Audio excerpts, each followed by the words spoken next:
Hey guys, welcome back to Ratchet Builds. Today we're going to explore this GTX 1060 GPU from the video. And is it still good for gaming in 2023? Today I'll be working on my budget gaming PC. So my budget gaming PC is mostly used right now for writing scripts and also for just ripping DVDs, but the GPU is a little bit lacking in it and I'd like to get a little bit more performance out of it. And what's in the budget PC right now is a Ryzen 5 2600.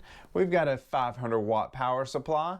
We've got a SSD for the boot drive, 16 gigs of RAM at 3200 with XMP turned on. We've got the NVIDIA Quadro 4000 in it. And we're going to see how it compares to a GTX 1060 that I picked up used. Before uninstalling the Quadro, I did run it through Heaven Benchmark so that way we could get some scores to compare to our GTX 1060 when we get it installed. The score on this, on the average frames per second, was 8.2. The score came out to 206, minimum frames at 4.4, max frames at a whopping 17.8 frames per second. Now, keep in mind with this card, it was designed for professional graphics with the enthusiast class in mind. But we'll talk a little bit more on this later and why this information is important. Alright, back to the budget gaming PC. Like I explained in a previous video of mine of where all the parts came from and the cost of them, I want to keep it in the same thing. I want to keep everything budget.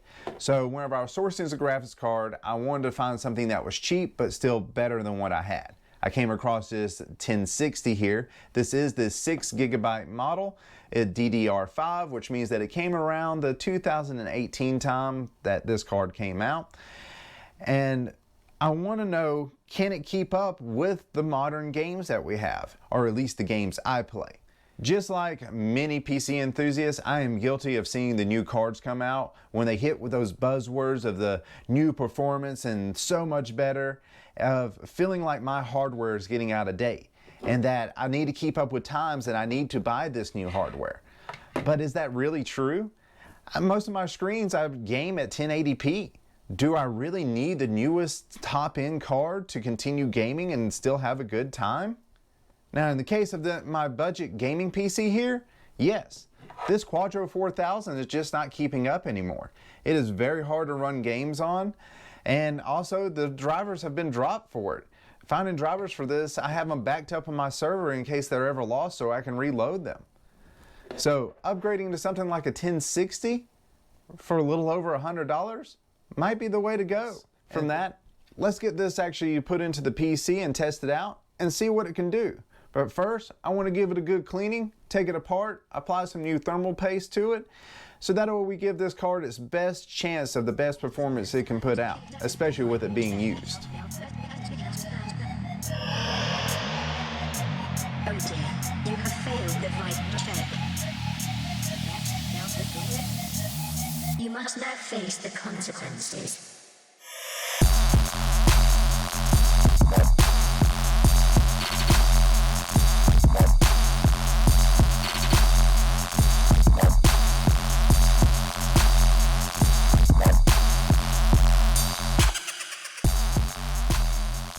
Now that we're done cleaning the card and reapplying some new thermal paste to it, we need to get it installed, delete all the old drivers from previous graphics cards, and install the most up-to-date NVIDIA driver for this card.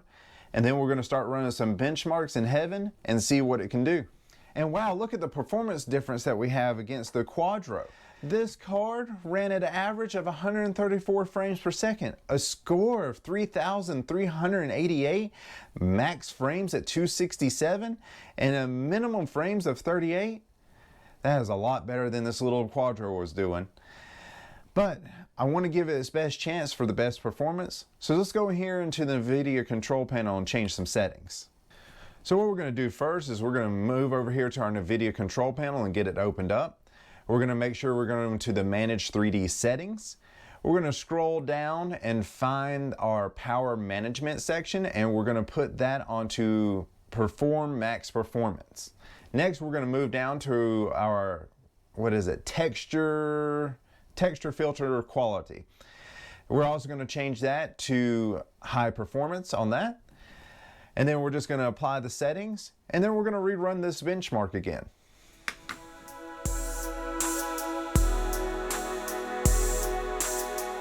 And look at this, by changing just those two settings in there, we got a little bit of a performance boost. So our new score hit 3,404, our average frames was 135, max frames was 267, and our minimum frames was 38. And our temps are still setting around 78C during all these tests. So not too bad, especially for something that's free and it's just a couple of clicks of the button. But enough about benchmarking, let's actually get into some gaming with this and see what it can actually do in some of the titles that I play.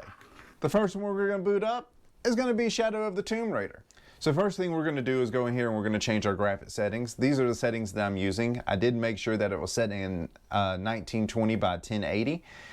So we're just going to go ahead and jump right into a game and see what this thing's doing as far as the frames per second. Now, I don't have any saved games on this, so I am going to have to start this game from the beginning, but we're just going to jump right over into one of the middle scenes of me walking around. So this is a pretty good scene right here to run my test on, just to see. We got a busy environment, a lot of stuff going on in the background, a lot of people for it to render in. Now, right here in the beginning of the scene, we are hitting lows of about 57 frames per second. But let's just go ahead and walk around and see what it does by glancing everywhere. Hitting about 70 frames per second here, 70, 71. As we pan around, you can see it actually drop as it starts to render in. That glitching right there was actually me because it was trying to focus on this little post right here in front of us. So let's go ahead and walk around and just see what it's going to do. So we're hitting lows still around 57 to 59 frames per second, but we are staying up in the 60s and 70s as well. The game's running pretty smooth if you ask me. It feels pretty good. I don't feel any hitches or glitches in it or anything, so this card is actually holding up pretty well to this. Now, I've already been playing on this for a few minutes just to get through the intro, so it has had time to warm the card up. I don't hear too much noise coming from the fans, so it's actually a pretty quiet card.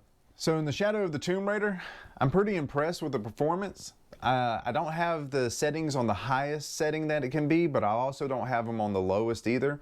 I've got a good mixture of high and low through there, and it seemed to perform pretty well to me. I'm pretty happy with it. It's something I could game on for hours and not notice that I'm still running on a GTX 1060. So the next game we're going to jump into is Doom Eternal. We've got it set to 19 by 20 by 1080. We've got Nightmare turned on, and I did turn motion blur down to low settings.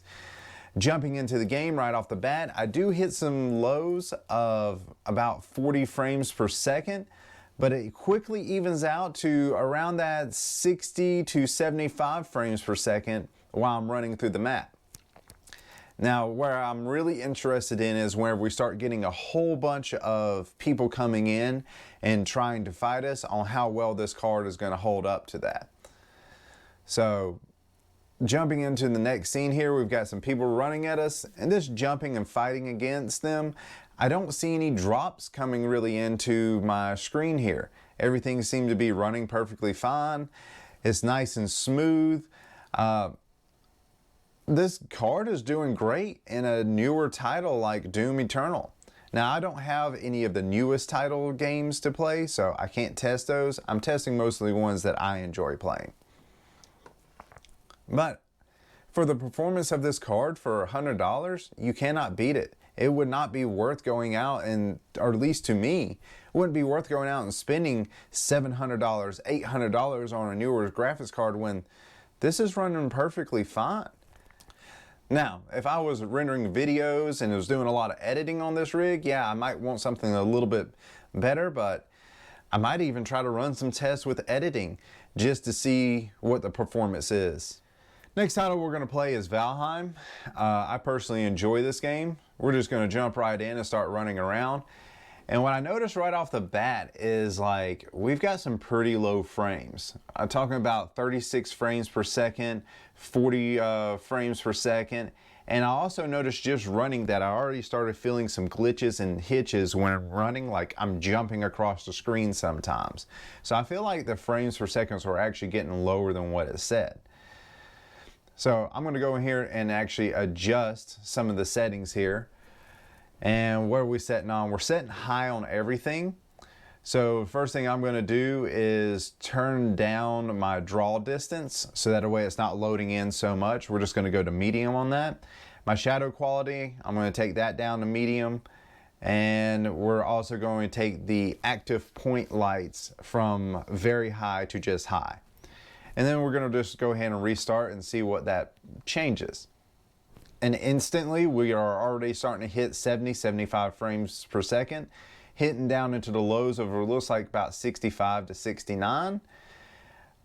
But it is now doing pretty good on the graphics on this card. It's pulling in everything. The trees could be a little bit sharper. They are a little blocky looking, but this game also does kind of look a little blocking. It isn't great for like perfect quality or like picture perfect leaves or anything like that. But running around here, this game looks pretty good to me. It's playable. It's not horrible looking or anything like that. It's still nice and pleasing to my eyes, at least from all the time that I've actually spent in this one. And I have spent a lot of hours on this game playing with friends. So I'm pretty happy with this quality here. I don't see any issue with this. And this GTX 1060 for $100 is running good. Why would I need to upgrade to a super expensive graphics card unless I need to?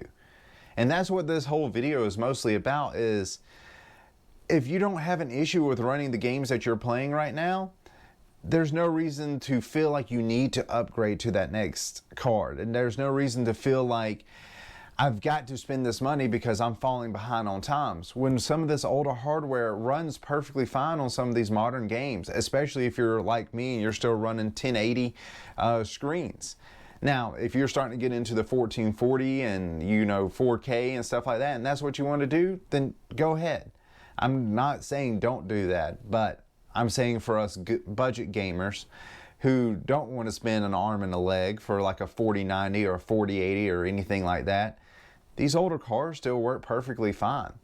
There's no reason to go up to that next step unless you're also upgrading every other part of your rig.